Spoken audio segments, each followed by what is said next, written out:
Hello my dear students, स्वागत है आप सभी का टीचर स्ट्रीम की फैमिली में। जैसा कि आप सभी जानते हैं कि आप सभी की जो प्रॉपर लाइव क्लास है वो ऑलरेडी स्टार्ट हो चुकी है फोर्थ सेमेस्टर की एंड सिक्स सेमेस्टर की, फोर्थ सेमेस्टर की एंड सेकंड सेमेस्टर की। ठीक है, तो फोर्थ सेमेस्टर में आज हम केमिस्ट्री के लेक्चर नंबर 2 की बात करेंगे। लेक्चर नंबर फर्स्ट आपने देख लिया था, लेक्चर नंबर 2 की बात करेंगे। लेकिन अभी तक जिन स्टूडेंट ने ज्वाइन नहीं किया है वो जल्द से जल्द इस बैच को ज्वाइन कर लेंगे, जिससे आप सभी की क्लास टाइमली चल सके और जितनी भी आपकी क्लास होगी वो पूरी की पूरी क्लास आपकी यूट्यूब पर होने वाली है। जितनी भी क्लास होगी सॉरी बैच में होने वाली है।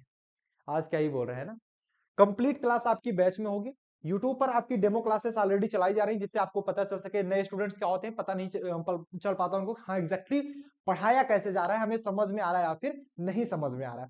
तो चलिए, ये है आपकी बैच बीएससी फोर्थ सेमेस्टर की 2025 की बैच है, जिसमें आपको फिजिक्स केमिस्ट्री मैथमेटिक्स कंप्लीट पढ़ाया जाने वाला है। लिंक हम डिस्क्रिप्शन बॉक्स में छोड़ दे रहे हैं।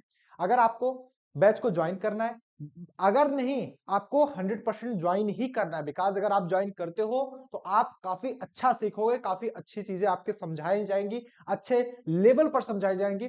और यहाँ पर रिवीजन भी कराया जाता है, बुक पीडीएफ भी मिलती है, हैंड रिटन नोट्स मिलता है, सारी चीजें अवेलेबल कराई जाती हैं। लाइव आकर के आपको क्लासेस सारी पढ़ाई जाती हैं, सारी क्लासेस आपकी लाइव होने वाली है। चलिए बात करते हैं।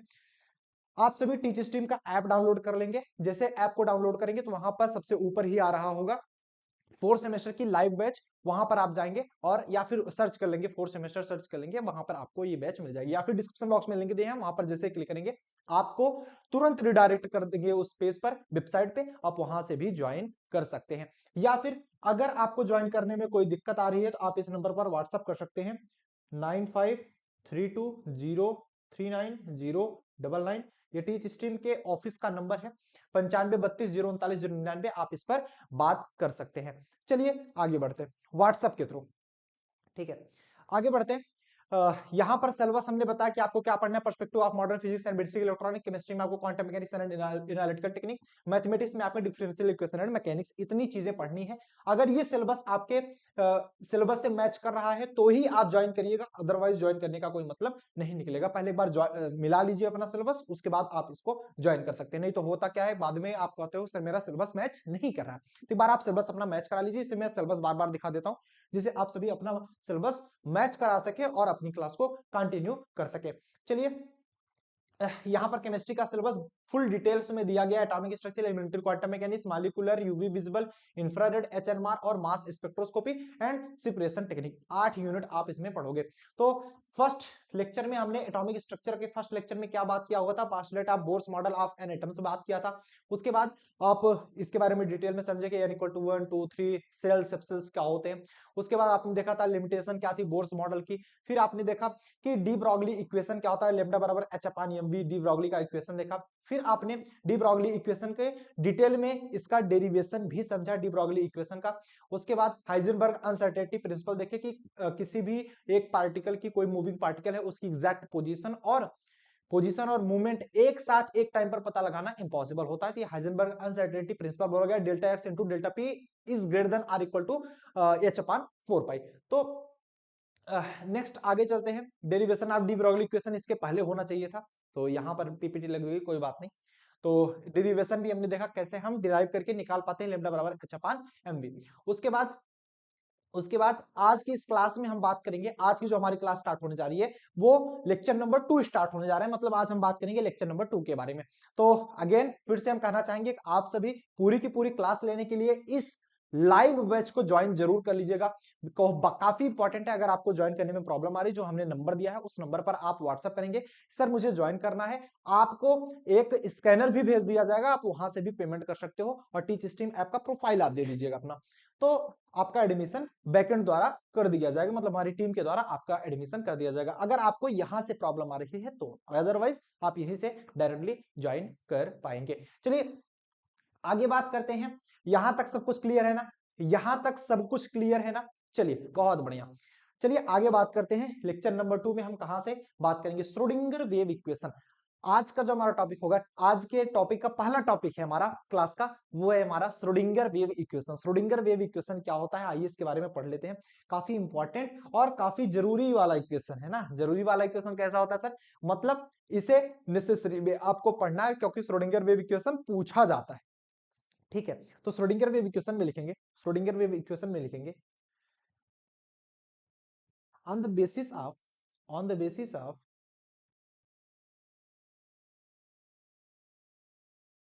on the basis of theory of dual nature,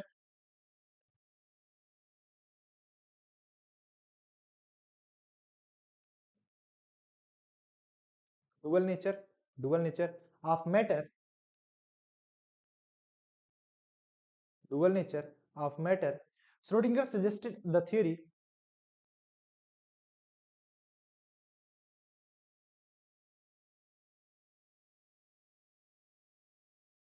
Schrodinger suggested the theory, Schrodinger ने एक थ्योरी सजेस्ट की of wave mechanics, theory of wave mechanics,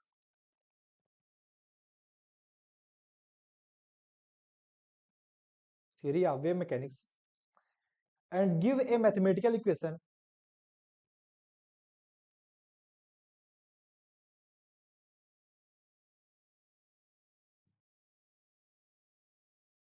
और एक मैथमेटिकल इक्वेशन दिया, mathematical equation of wave function of electron.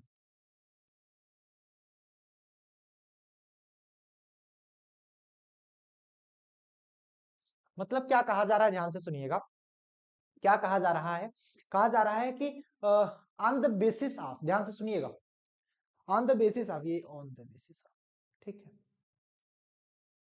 on the basis of theory of dual nature of matter, Schrodinger suggested the theory of wave mechanics and give a mathematical equation of wave function of electron, है ना। Schrodinger ने एक mathematical theory दी, mathematical theory दी, है ना, wave function of electron, electron के wave function से related. मतलब इन्होंने क्या बताया, श्रोडिंगर ने क्या बताया था कि जो साई होता है बेटा, साई होता है that your A sine 2 pi x upon में लेमडा। इक्वेशन नंबर फर्स्ट बना लो। इन्होंने बताया था क्या, साई बराबर a sine 2 pi x upon lambda, a sine 2 pi x upon lambda, a sine 2 pi x upon lambda. Clear है, इन्होंने इतना बताया था, a sine 2 pi x upon lambda. अब देखो, इसे हम क्या करते हैं, differentiating with respect to x, इसको हम एक्स के रिस्पेक्ट में डिफरेंशिएट करते हैं, differentiating with respect to x, with respect to x, x के रिस्पेक्ट में अगर हम इसका डिफरेंशिएशन करेंगे तो क्या हो जाएगा, d psi by d x हो जाएगा, जिसे हम del psi by del x लिखेंगे। ए हमारा रह जाएगा, साइन 2 पाई एक्स का होता है बेटा कॉस 2 पाई एक्स अपान में लेमडा, है ना। अब यहां पर आप देखिएगा, ये 2 पाई एक्स अपान लेमडा करेंगे, एक्स का तो 1 हो जाएगा, एंड बचेगा हमारा क्या, 2 pi by lambda, 2 pi by lambda. Again हम करेंगे differentiating with respect to x, again differentiating,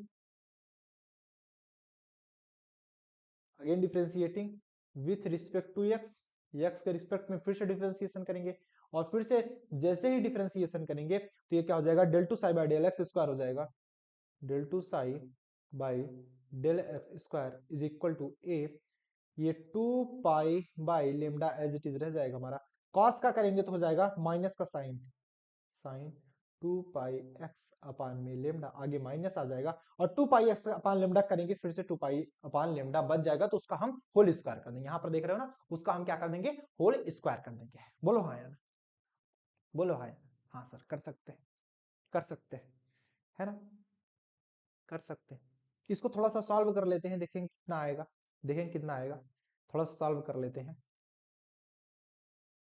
अब देखो, a इंटू में sine 2 pi x upon lambda, a into में sine 2 pi x upon lambda, psi की वैल्यू है तो इसकी जगह साई रख देंगे, ये बचेगा हमारा 4 pi square upon lambda square, ये माइनस में इंटू में psi, this is your del two psi by del x square. Equation number 2 बना लो, इक्वेशन नंबर 2 बना लो, है ना, इक्वेशन नंबर 2 बना लो। अब इसके बाद हम क्या करेंगे, इक्वेशन नेक्स्ट आगे सॉल्व करेंगे, जस्ट अ सेकेंड।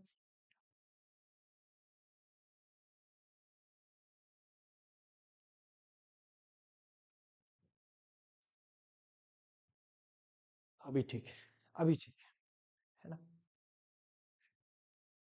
अभी क्लियर, अभी ठीक है। चलो, हम सभी जानते हैं according to de Broglie equation, हम सभी को पता है according to de Broglie equation,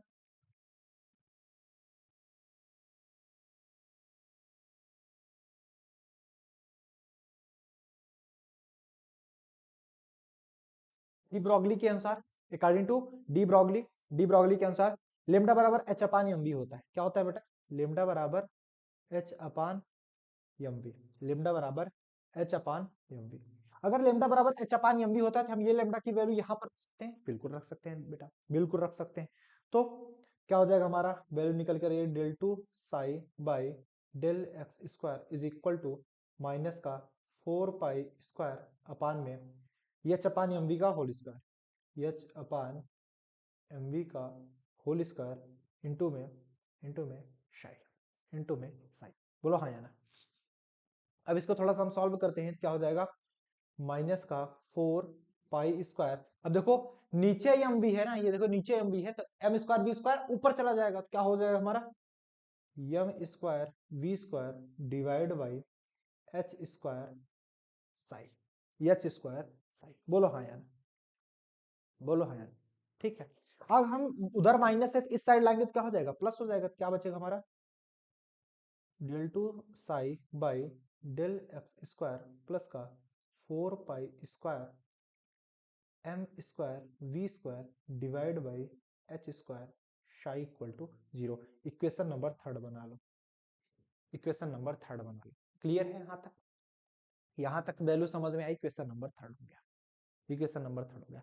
हम सभी ये जानते हैं कि जो एनर्जी होती है वो kinetic energy plus potential energy के बराबर होती है। Since we know that, since we know that जो एनर्जी होती है वो kinetic energy plus potential energy के बराबर होती है हमेशा। तो काइनेटिक एनर्जी क्या होती है, half of M V square plus का वी, ये बच गया ई, या फिर half of M V square की वैल्यू निकालेंगे तो ये हो जाएगा E minus V, E minus V. अगर हम एम वी स्क्वायर की वैल्यू यहां से निकालें एम वी स्क्वायर तो हो जाएगा twice of E minus V, twice of E minus V. तो एम वी स्क्वायर की वैल्यू हम यहाँ पर रख सकते हैं, देखो यम इंटू में वी स्क्वायर, एक एम रह जाएगा, यम इंटू वी स्क्वायर की वैल्यू हम यहाँ पर पुट कर देंगे, तो देखेंगे तो मेरी del two psi upon del x square की वैल्यू मिल जाएगी प्लस ये 4 पाई स्क्वायर एम इंटू में एम वी स्क्वायर की जगह हम क्या लिखेंगे 2 ई माइनस वी,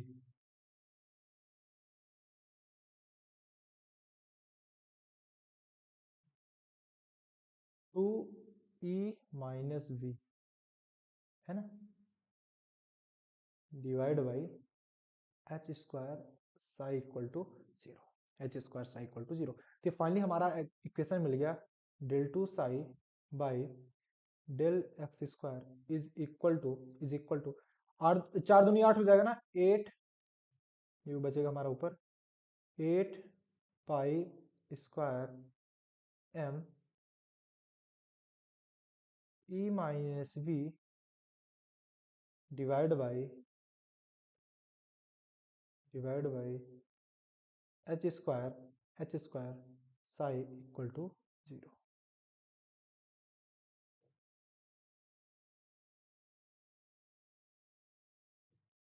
ये है, ठीक है, ये आपका इक्वेशन बन गया, ये आपका इक्वेशन बन गया del two psi by del x square plus में, ये प्लस है ना, ये बराबर नहीं है, प्लस है 8 pi square m E minus v upon h square psi equal to 0, equal to 0। बोलो यहां तक क्लियर हुआ बेटा? बोलो यहां तक क्लियर हुआ? किसी भी बच्चे को कोई भी प्रॉब्लम हो तो बता दियो। यहां तक सभी को समझ में आया? बताओ, यहां तक सभी को समझ में आया? चल बहुत बढ़िया। अब हमें मिला क्या एग्जैक्टली, एग्जैक्टली हमें मिला क्या, आपने देखा कि आपको जो वैल्यू मिली ये मिल गई del two psi by del x square plus का 8 pi square m E minus v divide by h square psi equal to में 0। बना, ये वैल्यू मिली। अब यहां पर हम देख सकते हैं फॉर 3D के लिए, 3 डायमेंशन के लिए, तो ये हो जाएगा हमारा del two psi by del x square plus del two psi by del y square plus del two psi by del z square plus का 8 pi square m e minus v divide by h square psi equal to में 0 होगा 3 dimensional के लिए। अब 3 dimensional के लिए तो ये क्या है बेटा, del two upon del x square plus del two upon del y square plus del two upon del z square की वैल्यू होती है डेल्टा स्क्वायर। साई को हम कॉमन कर लेते हैं, तो इसको हम क्या लिखेंगे, del two psi, del two psi plus का 8 pi square m E minus v divide by h square into में साई इक्वल टू में 0। क्योंकि यहां पर एक वैल्यू लिख दो कि सिंस वी नो दैट कि जो डेल्टा स्क्वायर होता है उसकी वैल्यू होती है del two upon del x square, del two upon del y square, del two upon del z square, इसकी ये वैल्यू होती है। ठीक, समझ आया। This equation is known as Schrodinger wave equation. यही इक्वेशन हमारा क्या कहलाता है, Schrodinger wave equation.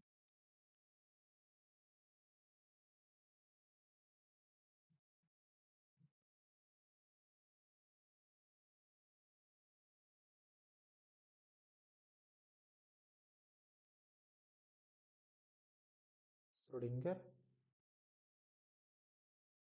Wave equation है ना। This equation is known as Schrodinger wave equation. यही इक्वेशन हमारी क्या कहलाती है, श्रोडिंगर वेव इक्वेशन कहलाती है। श्रोडिंगर वेव इक्वेशन कहलाती है, श्रोडिंगर वेव इक्वेशन कहलाती है। बोलो समझ में आया बेटा, समझ में आया, क्लियर हुआ, कोई प्रॉब्लम तो नहीं हुई ना, यहां तक सब कुछ क्लियर है। आई थिंक सब कुछ क्लियर है यहां तक। चलो बहुत बढ़िया, very good. This equation is known as Schrodinger wave equation. ये इक्वेशन हमारा क्या कहलाता है, श्रोडिंगर वेव इक्वेशन के नाम से जाना जाता है। आगे चलें, आगे चलें। नेक्स्ट बात आती है हमारी क्वांटम नंबर। नेक्स्ट बात आता है हमारा क्वांटम नंबर। आइए देखते हैं क्वांटम नंबर के बारे में। क्वांटम नंबर, बेटा क्वांटम नंबर क्या होता है, आइए क्वांटम नंबर के बारे में सबसे पहले समझते हैं क्वांटम नंबर एग्जैक्टली होता क्या है। क्वांटम नंबर लिखा जा रहा है, quantum number are those numbers, ऐसे नंबर्स विच, जो कि provides complete information of the position, energy and spin of the electron in the atom. किसी एटम में जो इलेक्ट्रॉन है उसके बारे में ऐसा कोई नंबर जो कि कंप्लीट इंफॉर्मेशन दे, पोजीशन के बारे में, उसके एनर्जी के बारे में, उसके स्पिन के बारे में कंप्लीट इंफॉर्मेशन दे, उसे हम क्वांटम नंबर कहते हैं। क्वांटम नंबर एक ऐसी नंबर होती है जो कि किसी एटम में किसी इलेक्ट्रॉन के कंप्लीट पोजीशन, एनर्जी, स्पिन के बारे में कंप्लीट बताता है, कंप्लीट इंफॉर्मेशन देता है, उसको हम बोलते हैं क्या, क्वांटम नंबर। उसको हम बोलते हैं क्या, क्वांटम नंबर। समझ में बात आ गई, क्लियर हुआ यहां तक। यहां तक अगर किसी बच्चे को कोई प्रॉब्लम हो तो बता दो, यहां तक किसी स्टूडेंट को कोई प्रॉब्लम हो तो बता दो, क्लियर है ना, समझ में आया, चलो बहुत बढ़िया। अब there are 4 types of quantum number. Quantum number 4 प्रकार के होते हैं, कौन कौन से, एक हमारा होता है प्रिंसिपल क्वांटम नंबर, एक एजीमुथल क्वांटम नंबर जिसे हम एंगुलर क्वांटम नंबर के नाम से भी जानते हैं, फिर हमारा मैग्नेटिक क्वांटम नंबर होता है, फिर हमारा स्पिन क्वांटम नंबर होता है, फिर हमारा स्पिन क्वांटम नंबर होता है, स्पिन क्वांटम नंबर होता है। चलिए बारी बारी से बात करते हैं। सबसे पहले हेडिंग लगा लेंगे principal quantum number, principal quantum number, principal quantum number, heading लगाएंगे principal quantum number. Principal quantum number होता क्या है, प्रिंसिपल क्वांटम नंबर का the value of n represent main energy shell. N जो होता है मेन एनर्जी सेल को represent करता है, जो कि हमारा क्वांटम नंबर भी, प्रिंसिपल क्वांटम नंबर भी कहा जाता है। इसे हम एन के द्वारा डिनोट करते हैं। प्रिंसिपल क्वांटम नंबर को हम किसके द्वारा डिनोट करते हैं, एन के द्वारा। कभी भी ध्यान दीजिएगा, प्रिंसिपल क्वांटम नंबर को हम एन के द्वारा डिनोट करते हैं। तो हमेशा याद रखिएगा कि एन जो होता है एक मेन एनर्जी सेल को डिफाइन करता है, और प्रिंसिपल मतलब भी मुख्य होता है। तो मेन एनर्जी सेल ही आपका प्रिंसिपल क्वांटम नंबर होता है, मेन एनर्जी सेल ही आपका प्रिंसिपल क्वांटम नंबर होता है, ठीक है। और यन जो होता है, यन एक प्रकार का नेचुरल नंबर है, नेचुरल नंबर है, यन एक प्रकार का नेचुरल नंबर है। फॉर नेचुरल नंबर है तो यन बराबर अगर हमारा 1 है फिर अगर हमारा 2 है, 3 है, 4 है, ऐसे सो ऑन अगर चलता चला जाएगा, तो जो शेल होंगे n बराबर 1 के लिए हम क्या बोलते हैं, के सेल है। n बराबर 2 के लिए हम क्या बोलते हैं, यल सेल है। यल बराबर 3 के लिए यम यन शेल, ऐसे ही रखा जाता है ना। ये आपका न्यूक्लियस हो गया, इसके बाहर का सेल, इसके बाहर का सेल, इसके बाहर का सेल, और इसके बाहर का सेल।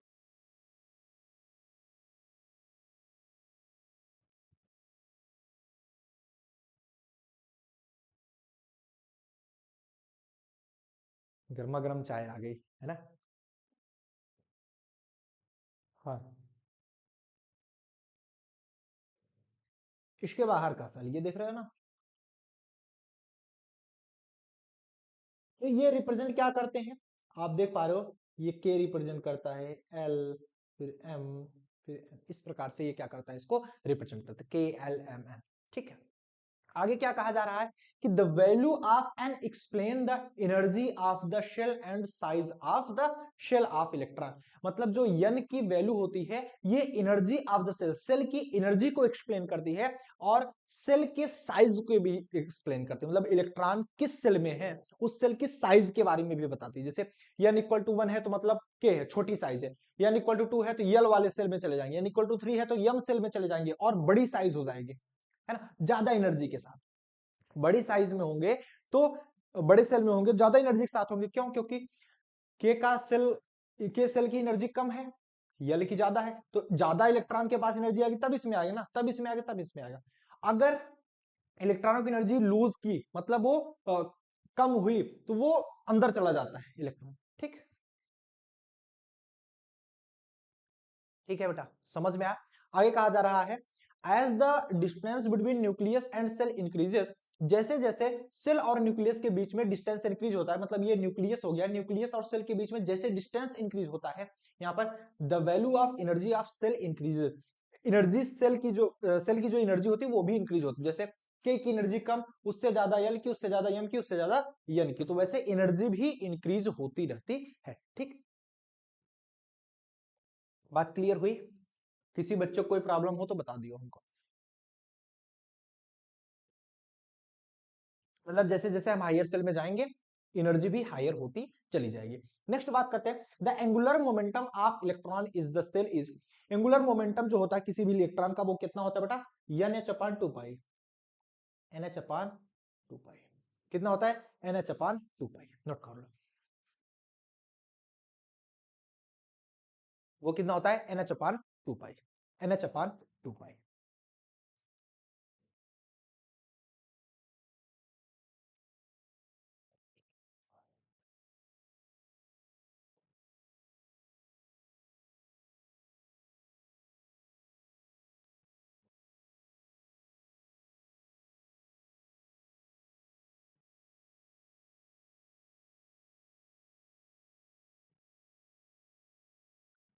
क्लियर है बेटा, जल्दी बोलो, आगे चले। चलो, हेडिंग लगा लेंगे, एंगुलर या फिर एजीमुथल क्वांटम नंबर। नहीं लिख पाए थे, लिख लो लिख लो लिख लो लिख लो, फटाफट से लिख लो, एंगुलर या फिर एजीमुथल क्वांटम नंबर। कहीं भी प्रॉब्लम हो, जहां ना समझ में आए तुरंत बता देना, मैं तुरंत उसको रिवीजन करा दूंगा। जहां भी ना समझ में आए तुरंत बता,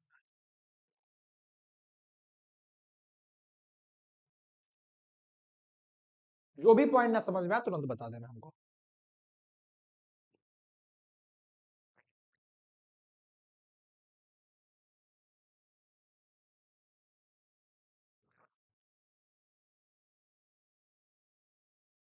क्लियर है यहां तक?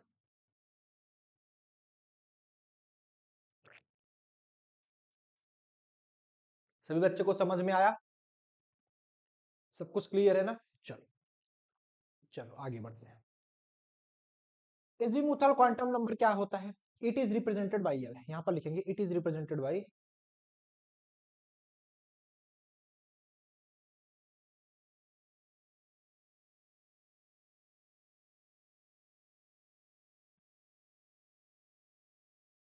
यल के द्वारा। ये रिप्रेजेंट किया जाता है, किसके द्वारा रिप्रेजेंट किया जाता है, यल के द्वारा रिप्रेजेंट किया जाता है, यल के द्वारा रिप्रेजेंट किया जाता है। और जो वैल्यू होती है यानी कि द वैल्यू ऑफ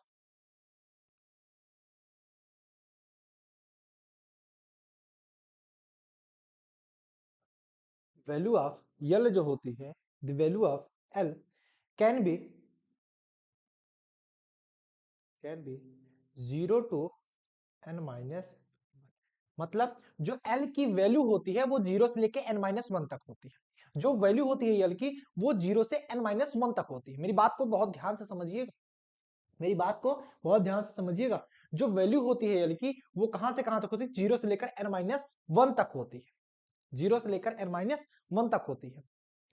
आगे लिखेंगे every value of l, every value of L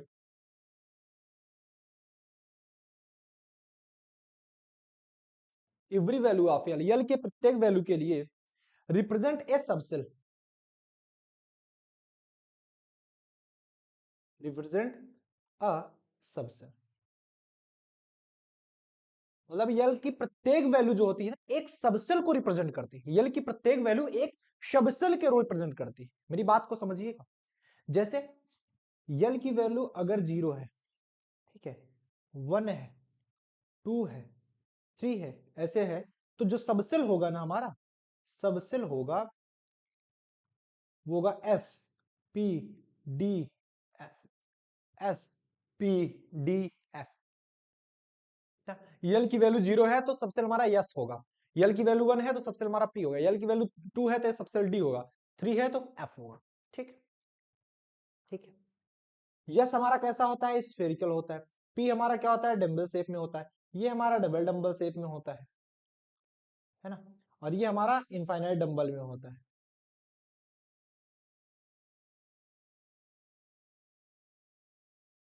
infinite dumbbell में होता है, जैसे भी होता है। ठीक है, एफ। ठीक है, क्लियर, बातें समझ में आई। आगे लिखेंगे इसमें, आगे लिखेंगे इसमें the number of subshell,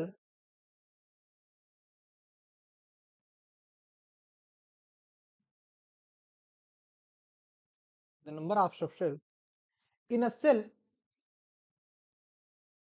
in a shell is equal to, वो बराबर होता है, is equal to, is equal to serial number of cell.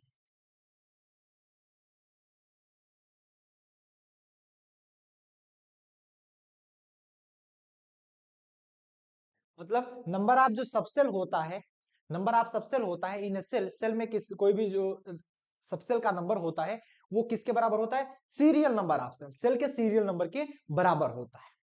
ठीक। और the angular momentum, angular momentum इसके लिए क्या होता है? यहां पर लिख लेंगे the angular momentum,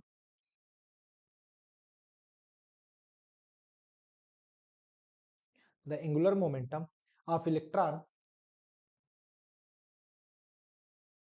of electron, of electron is in subshell is,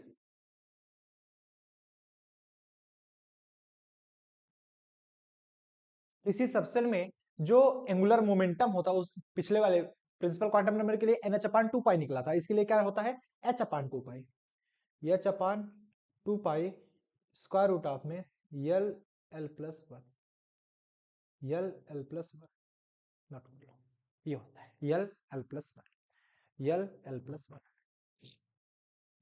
clear है? बोलो यहां तक क्लियर है सबको? यहां तक क्लियर है?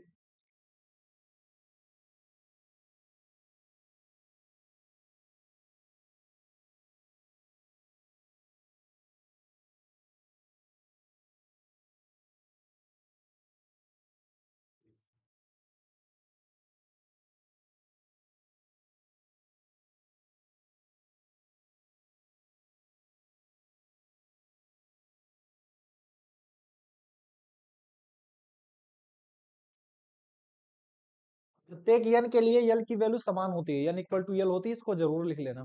प्रत्येक यन के लिए यल की वैल्यू समान होती है, प्रत्येक यन के लिए यल की वैल्यू समान होती है।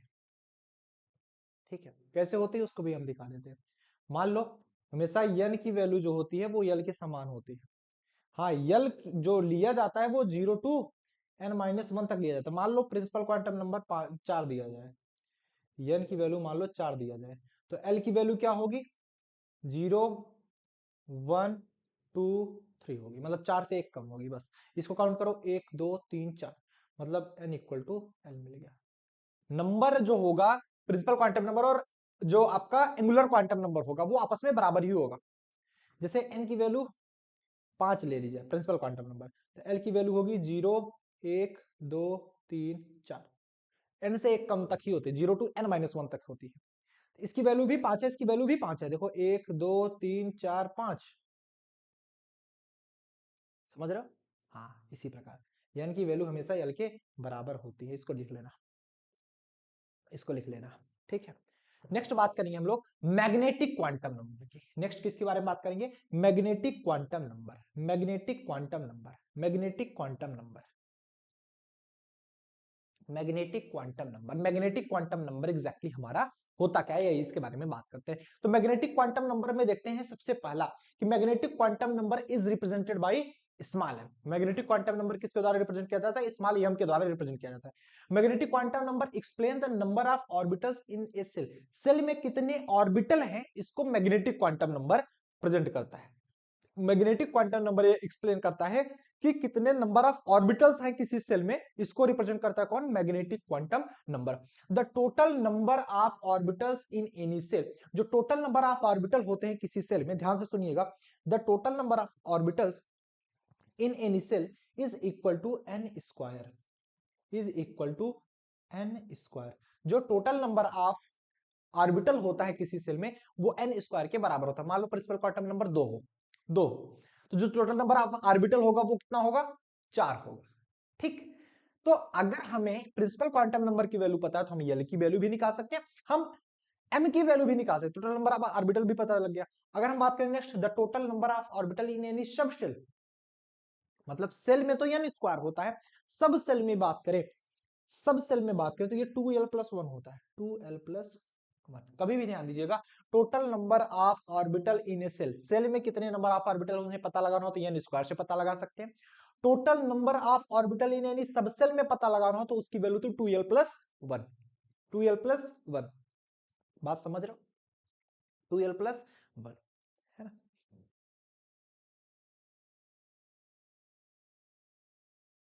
To l plus one.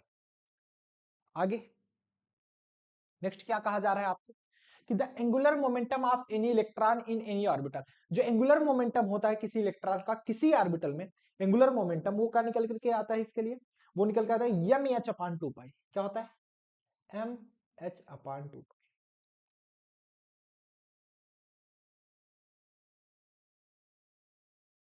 वो निकल करके आता है एम एच अपान, पहले वाले में आता है एन एच अपान 2 पाई, दूसरे में आया h upon 2 pi square root of l l plus 1, तीसरे में आया m h upon 2 pi. Last जो हमारा बता जा रहा है the value of m can be, m की जो वैल्यू हो सकती है वो क्या हो सकती है? Plus l to minus l तक, plus l to minus l तक, plus l to minus l तक। मान लो एल की वैल्यू 3 है, एल की वैल्यू 3 के लिए एम का मान निकालो, तो एम की वैल्यू क्या, एम का मान क्या होगा? +3 +2 +1 0 -1 -2 -3। इसकी वैल्यू जो टोटल वैल्यू आती है वो 2l+1 आती है, मतलब 3 दूनी 6 + 1 7 आएगी। ये देखो, ये काउंट करो, 1 2 3 4 5 6 7 आई ना। हाँ सर, ठीक है, नोट डाउन करो। जैसे मान लो हमने बता दिया आपको, हमने बता दिया आपको n की वैल्यू 2 है, तो सॉरी, हाँ यही मान लो n की वैल्यू 2 है, तो m की वैल्यू क्या होगी? तो अगर n की वैल्यू 2 है तो n equal to l equal to 2 होगा, n की वैल्यू l के बराबर ही होती है।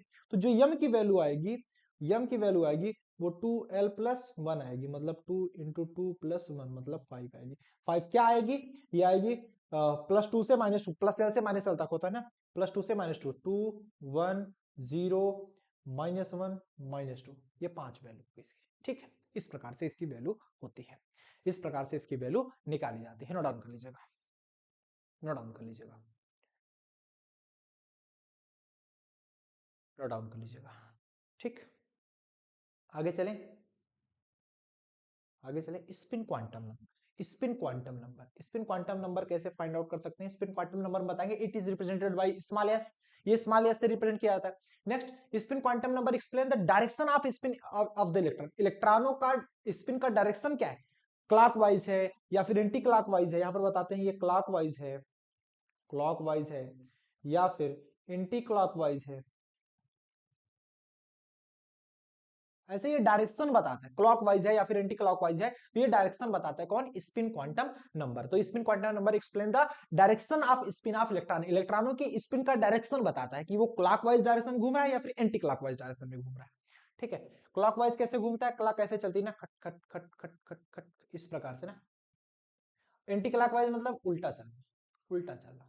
ठीक, नेक्स्ट क्या कर रहा है, the spin of electron can be clockwise और एंटी क्लॉकवाइज, जो मैंने बताया कि स्पिन ऑफ इलेक्ट्रॉन क्लॉकवाइज हो सकता है, एंटी क्लॉकवाइज हो सकता है। Spin quantum number explain the magnetic properties of any atoms or ion, जो स्पिन क्वांटम नंबर होता है वो एक्सप्लेन करता है किसके बारे में? Magnetic properties of atoms or ion, वो किसी एटम या फिर आयन की मैग्नेटिक प्रॉपर्टीज के बारे में एक्सप्लेन करता है। The value of S can be, yes की जो वैल्यू हो सकती है वो प्लस हाफ भी हो सकती है और माइनस हाफ भी हो सकती है। तो दो ही इसकी वैल्यू होती है, या तो प्लस हाफ होगी या तो फिर माइनस हाफ होगी। एंड नेक्स्ट बता दो, the spin angular momentum of electron, इलेक्ट्रॉनों का जो स्पिन एंगुलर मोमेंटम होता है वो होता है h अपान 2 पाई,